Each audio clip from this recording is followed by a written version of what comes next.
आज हम भाइयों आपको 10 नियम बताते हैं रोगों को खत्म करने के। तो उनके लिए सबसे पहले जानते हैं कि ये नियम कैसे काम करेंगे। मैं आपको जो नियम बताने जा रहा हूँ वो आपकी दिनचर्या में थोड़ा सा बदलाव करना पड़ेगा और हम जिस प्रकार से खाना खाते हैं, बैठते हैं, उठते हैं, उन पोस्चरों में बदलाव करना है। तो सबसे पहले जब भी हम सुबह उठते हैं 2 गिलास गुनगुना पानी पीना है।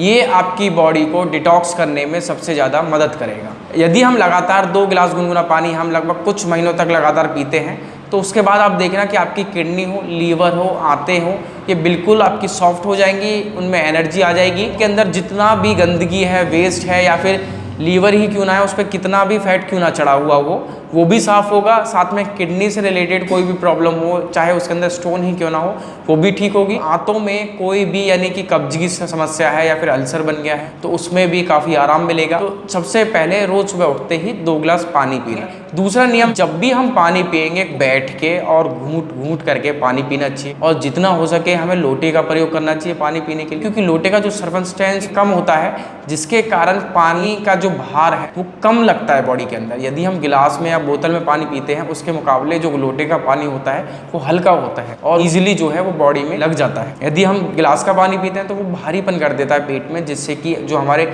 ऑर्गन्स होते हैं उन पे लोड पड़ता है और उन पे स्वेलिंग आने का खतरा बना रहता है। और जो घूंट घूंट करके पानी क्यों पीना चाहिए और बैठ के क्यों पीना चाहिए, यदि हम एक सांस में पानी पीते हैं तो किडनी पे लोड डालता है, पेट में भी एकदम दबाव बना देता है और पानी के साथ यदि हम स्पीड में पीते हैं तो वात भी अंदर चली जाती है और वो वात जो है वो जॉइंट्स को पकड़ती है, जिससे अर्थराइटिस या जॉइंट्स की समस्या पैदा होती है।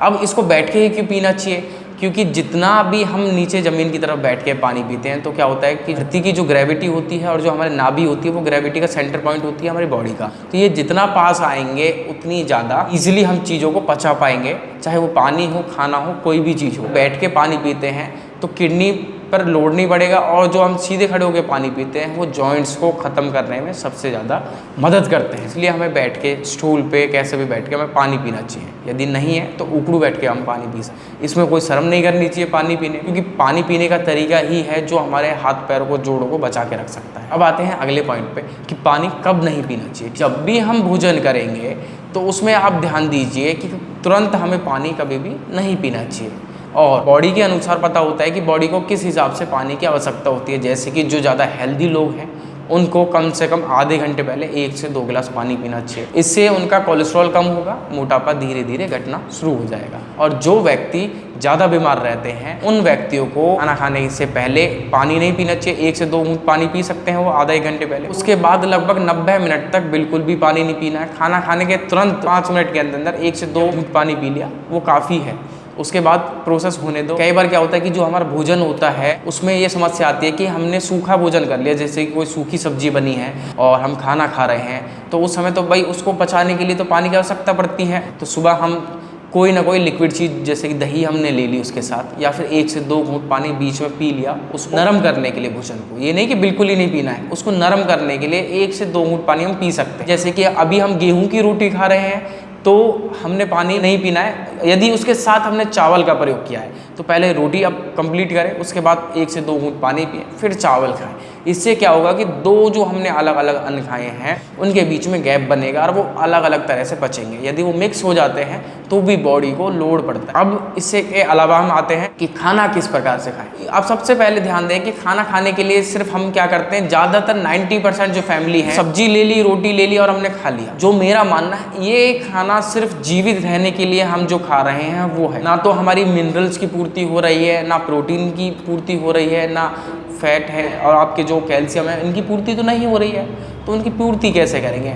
पता चला रोज़ हमने आलू की सब्जी बनाई, उससे रोटी खा ली, हर तीसरे दिन आलू बना रहे हैं, वो खाना खाते जा रहे हैं और सिर्फ गेहूं की रोटी होती है और हम कहते हैं कि शरीर में जान नहीं है।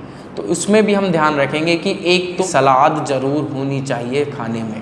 लगभग जैसे खीरा है, मूली है, टमाटर है, प्याज है, ये यूज़ करें। ये आपके मिनरल्स की पूर्ति करेंगे, विटामिन की पूर्ति करेंगे। जैसे कि सुबह हम दही का प्रयोग कर सकते हैं, दोपहर को छाछ का प्रयोग कर सकते हैं और रात को खाना खाने के साथ हम दूध का प्रयोग कर सकते हैं। यदि हम इन चीज़ों को भी साथ लेते हैं तो ये हमारे मिनरल्स की और कैल्शियम की पूर्ति करेंगे। इसके अलावा हम और क्या कर सकते हैं कि खाना कितना खाना चाहिए ये भी क्लियर होना ज़रूरी है। तो इसमें भी आप सबसे पहले ध्यान देना कि कभी भी भरपेट खाना नहीं खाते। जैसे कि देखना किसी चीज़ को कि कोई भी चीज़ है उसको ओवरलोड कर दो तो वो दिक्कत देगी। जब हमारी जो चेस्ट है, छाती है, तो छाती की जो पसलियाँ होती हैं वहाँ तक होता है, और हम क्या करते हैं गले तक भर लेते हैं पूरा ऊपर तक। तो किसी भी चीज़ को ठूस ठूस के भरोगे, क्या उसके अंदर कोई जो प्रोसेस होना है वो हो पाएगा समय पे? इसका हम एग्जांपल लेके चलते हैं वॉशिंग मशीन को। तो वॉशिंग मशीन में यदि हम ऊपर तक ठूस के कपड़े भर दें और उसमें पानी डालने की जगह ना छोड़ें, कपड़े घूमने की जगह ना छोड़ें, तो क्या वो कपड़े साफ हो पाएंगे? एक प्रैक्टिकली बात पूछते हैं, नहीं हो पाएंगे। क्यों? क्योंकि हमने ना तो उसमें पानी हमने यूज़ किया, ना उसमें हमने गैप छोड़ा।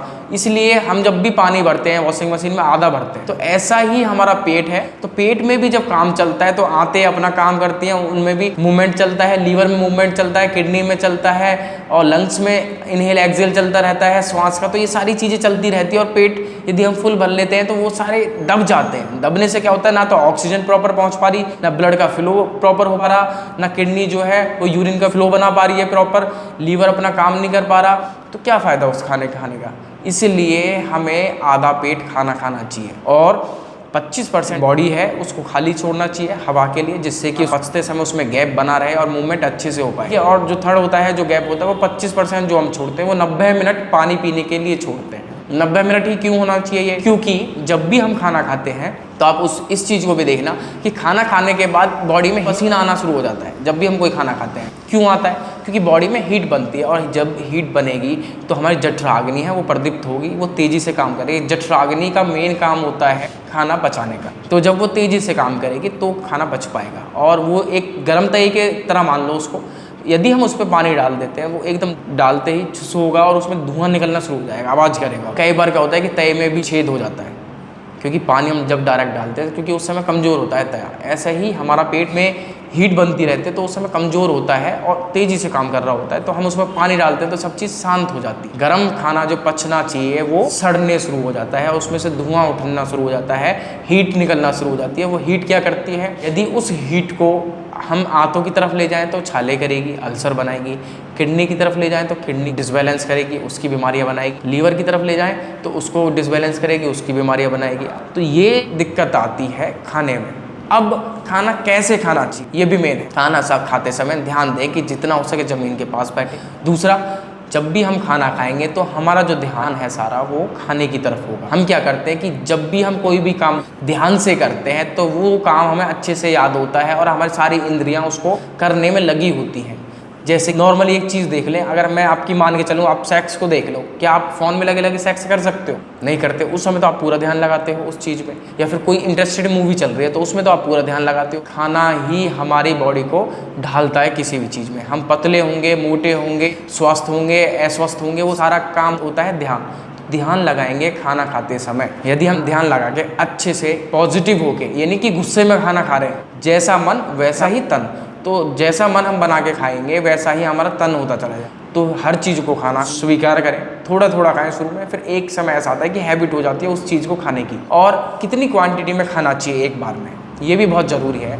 यदि हम आयुर्वेद की माने, भागवत जी की माने, सुश्रुत जी की माने, तो वो बोलते हैं कि आपका जो अंगूठा है उसके नाखून के बराबर आपको एक खाना खाना है। जो हमारा टुकड़ा होगा, निवाला हो, वो अंगूठे के जो नाखून है उसके बराबर होना चाहिए। पर आप बोलोगे तो बहुत छोटा है, ऐसे तो हमें बहुत समय लगेगा।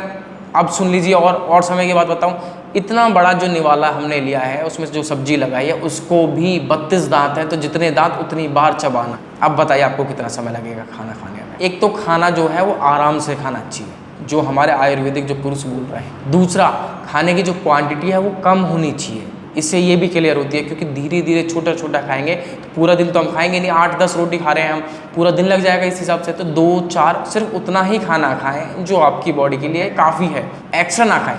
और आयुर्वेद ये भी बोलता है कि आप सिर्फ उतना खाना खाएं जिससे कि आपको 2 या 3 दिन में फ्रेश होना पड़े। और हम यहाँ दिन में 3-3, 4-4 बार जा रहे हैं। नहीं, इतना ओवरलोड नहीं खाना चाहिए, क्योंकि वो सारा वेस्ट ही तो जा रहा है। सिर्फ उतना खाएं जितना कि शरीर में लगे। तो 2 से 3 रोटी यदि हम इतना 32 बार चबा के एक टूक को खाते हैं तो आपके लिए वो सफिशिएंट है बॉडी में एनर्जी बनाने के लिए, बॉडी को हल्का रखने के लिए, बॉडी को स्वस्थ रखने के लिए। उससे एक्स्ट्रा क्यों खाने की ज़रूरत है हमें?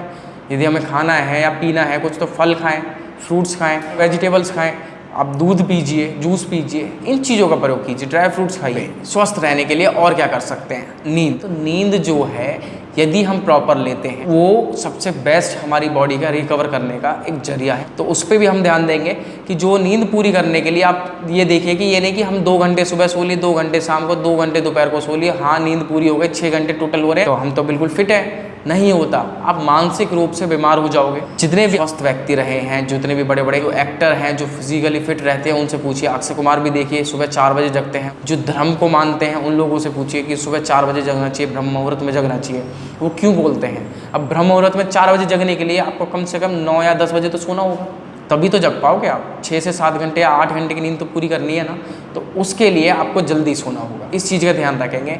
और इसका साइंटिफिक रीज़न बता देता हूँ मैं कि हमारा जो बॉडी का प्रोसेस होता है बॉडी को रिकवर करने का, बॉडी के जो अंग तेज़ी से काम करते हैं वो रात को 8 या 9 बजे के बाद शुरू हो जाते हैं तेज़ी से, जिसमें कि आंत अपनी पीक पे काम करती है, लीवर अपने पीक पे काम करता है, किडनी है, लंग्स हैं सब। और रात को 2 से 4 के बीच में सबसे ज़्यादा हार्ट तेज़ी से काम करता है, वो शुद्ध करता है। जहाँ पे ब्लड की सप्लाई कम है वहाँ पे ब्लड को पहुँचाता है। और आपने नोटिस भी किया होगा लगभग 2 से 4 बजे के बीच में सबसे ज़्यादा हार्ट अटैक आते हैं। क्योंकि उस समय पीक पे काम कर रहा होता है, उसी समय इसमें कोई ना कोई खराबी आती है और तुरंत हार्ट अटैक आया और लोगों की जान चली जाती है। क्यों? क्योंकि रात को वो कोई ना कोई नशा करके सोते हैं कि चिकनाई इतनी बढ़ जाती है, वात यानी कि गैस इतनी बन जाती है बॉडी में कि वो उनका हार्ट फेल कर देती है। यदि हम वहीं अगर रात को 9 बजे सो रहे हैं तो हमको 7 बजे या 6 बजे खाना खाना चाहिए। 6 बजे कोई व्यक्ति खाना खा रहा है तो आपको लगता है कि 6 घंटे में लगभग खाना पच जाता है। 4 घंटे काफ़ी होते हैं, 6 घंटे में खाना पच जाता है, तो 3 बजे या 2 बजे के बीच में हार्ट अटैक आ सकता है उस व्यक्ति को, जिंदगी में नहीं आएगा। क्यों? क्योंकि उस समय तो सारा खाना जो है छोटी हाथ या बड़ी हाथ में पहुंच गया है। तो आपको इन चीज़ों से बचने के लिए भी जो टाइम बताया गया है उस टाइम पे हम सोने की कोशिश करेंगे। रात को 9 से 10 बजे सो जाएं और जल्दी जगें। जितना जल्दी जगोगे उतना अच्छा आपका मन होगा। और अगला आता है आपको मानसिक रूप से स्वस्थ कैसे किया जाए। तो उसके लिए सबसे पहले है कि त्याग और दूसरा मानना। 2 चीज़ों पे काम करेंगे। एक तो चीज़ों को मानना, जो बड़े जिस बात को बोलते हैं या जो बात सत्य है उसको मानिए, उसको नकारिए मत। यदि हम नकारेंगे तो अपने आप से झूठ बोल रहे हैं, वो हमें हमारी अंतरात्मा को पता है और ये चीज़ ऐसी ही है तो हम कहीं ना कहीं उस चीज़ को फील करना शुरू कर देंगे। आज नहीं तो कल उसको हमें बड़े रूप में वापस देना होगा, ब्याज सहित। कैसे देंगे? बीमारी के रूप में। मानसिक रूप से हम अस्वस्थ हो जाएंगे, शारीरिक रूप से अस्वस्थ हो जाएंगे। डायबिटीज़ हो गई, डिप्रेशन हो गया, ये सारी जो बीमारियां हैं जो मस्तिष्क से होने वाली है, या अल्सर कोलाइटिस हो गया। तो मन जितना हम साफ रखेंगे उतना हम ठीक रहेंगे। दूसरा मैंने बताया था आपको त्याग। त्याग क्या है कि हम मोहमाया के चक्कर में फंस जाते हैं कि ज़्यादा कमा लें और 2 घंटे काम कर लेते हैं, सब यहीं रह जाएगा, कुछ भी नहीं होगा जब तक कि हम अपने बॉडी को संतुष्ट नहीं कर पा रहे हैं। क्या हम इस संसार को संतुष्ट कर पाएंगे? बिल्कुल भी नहीं कर पाएंगे। अपने आप को नहीं जान पा रहे हैं तो क्या फ़ायदा संसार को जानने का। तो सबसे पहले जो अपने आप को नहीं समझ सकता वो कुछ नहीं कर सकता। सबसे पहले अपनी बॉडी को जानिए कि आपकी बॉडी क्या बोल रही है, आपकी बॉडी को कितनी नींद की ज़रूरत है, कितने खाने की ज़रूरत है, आपकी बॉडी के अंदर क्या बीमारी है और उसको कैसे ठीक किया जा सकता है। कोई दूसरा वैद्य की ज़रूरत नहीं है। अपनी बॉडी को हम स्वयं जान सकते हैं। हमारी बॉडी में कहाँ चोट लगी है वो सामने वाला क्यों बताए। बॉडी हमारी है या उसकी है? तन हमारा है, मन हमारा है, तो हमें पता होना चाहिए हमारे मन या तन के किस कोने में क्या प्रॉब्लम आ रही है। तो ये जो नियम थे, यदि आप इन सभी का पालन करते हैं, आपको स्वस्थ रहने से कोई नहीं रोक सकता। आपके मन को, मस्तिष्क को, आपकी बॉडी को बिल्कुल स्वस्थ रहने से कोई नहीं रोक सकता है। अगली चीज़, जब आप इस रूप से स्वस्थ हो जाओगे तो आपको सामाजिक रूप से स्वस्थ होगे, आर्थिक रूप से स्वस्थ होगे। क्यों? क्योंकि तन मन तो हमारा दुखी है। क्या हम कमा पाएंगे? क्या हम समाज में बैठ के कोई फैसला ले पाएंगे या समाज को इकट्ठा करके कोई सेलिब्रेशन कर पाएंगे? जब तन मन दुखी है, ना तो हम पैसा कमा सकते, ना हम किसी के फंक्शंस में हम अटेंड कर सकते, बीमार पड़े रहेंगे घर पे, तो क्या फ़ायदा उसका। इसी से हम समाज भी कमाएंगे, आर्थिक हम जो धन है वो भी कमाएंगे। तो सबसे पहले शरीर पे ध्यान दीजिए। नमस्कार।